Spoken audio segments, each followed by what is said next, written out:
अस्सलाम वालेकुम dear teachers, कैसी हैं आप? उम्मीद करती हूँ बिल्कुल खैरियत से होंगे।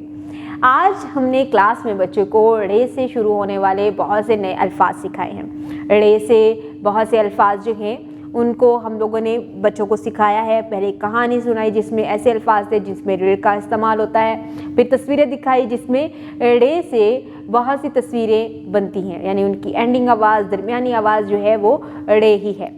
इसी तरह से हमने बच्चे को रे की बनावट की पहचान की, उसका लिखना सिखाया और साथ ही साथ हमने उनको स्टीम एक्टिविटीज़ करवाई। जब बच्चों को आप क्लास में इन्वॉल्व करना चाहते हैं तो उनको अपनी तरफ मतवज्जो करना बहुत ज़रूरी है। जैसा कि आप कहानी सुना रहे हो तो अगर कहानी जो है वो आप LED पर सुना रहे हैं तो बच्चों का फोकस वहाँ पे करवाएं। उनको मुकम्मल तौर पर खामोश रहने का कहें और फोकस से उनको ऑब्जर्व करना सिखाएं कि उनको स्क्रीन पर नज़र क्या आ रहा है।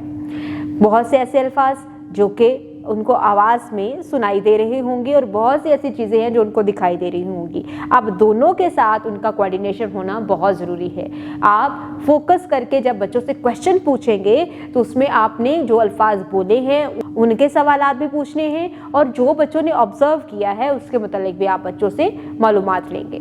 इसके बाद LED प्रोजेक्शन के ज़रिए आप बच्चों को तस्वीरें दिखाएंगे बड़ी स्क्रीन के ऊपर, या फिर आप फ्लैश कार्ड का इस्तेमाल करके बच्चों को वो तस्वीरें दिखाएंगे जिनमें रे का हर्फ आता है, कहीं दरमियान में और कहीं आखिर में। इस तरह से बच्चे अच्छे तरीके से रे की ऐसे बनने वाले नए अल्फाज या नई तस्वीरों के नाम जान जाएंगे।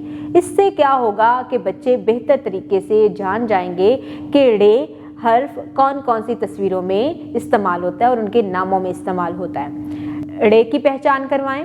फिर उसके बाद बच्चों से पूछें कि रे और रे तकरीबन एक जैसा लगता है, उसके ऊपर एक टोपी होती है तो उसको लिखा कैसे जाता है। स्टीम एक्टिविटीज़ करवाते हुए बच्चों का इंटरेस्ट ज़रूर चेक करें। बच्चे साइंस में इंटरेस्ट ले रहे हैं, टेक्नोलॉजी में इंटरेस्ट ले रहे हैं, इंजीनियरिंग में या फिर साइंस में या फिर रियाजी में, जो बच्चों का इंटरेस्ट होगा उसके अकॉर्डिंग बच्चों के लिए एक्टिविटीज़ डिज़ाइन करें। हर ग्रुप के लिए अलग अलग एक्टिविटीज़ भी की जा सकती हैं या सब बच्चों का इंटरेस्ट डेवलप किया जा सकता है उस एक्टिविटी को इंटरेस्टिंग बनाकर। इस तरह से बच्चे स्टीम एक्टिविटीज़ को अपनी डेली लाइफ में भी इम्प्लीमेंट करने के काबिल होंगे और उनके बेसिक्स को भी समझने के काबिल होंगे। इसके बाद बच्चों को वर्कबुक से मुतारिफ़ करवाएं।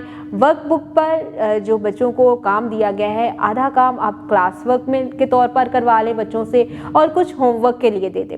इस तरह से क्या होगा कि बच्चे लिंक करना सीख जाएंगे। आधा काम जब आप क्लास में अपनी अंडर ऑब्जर्वेशन करेंगे तो बच्चे उसको घर से भी अच्छे तरीके से करके लेके आएंगे। उम्मीद करती हूँ आपने आज की इस वीडियो से बहुत कुछ सीखा होगा। मज़ीद सीखने और जानने के लिए हमारे साथ रहिएगा। मिलते हैं अगली वीडियो में, तब तक के लिए खुदा हाफिज़।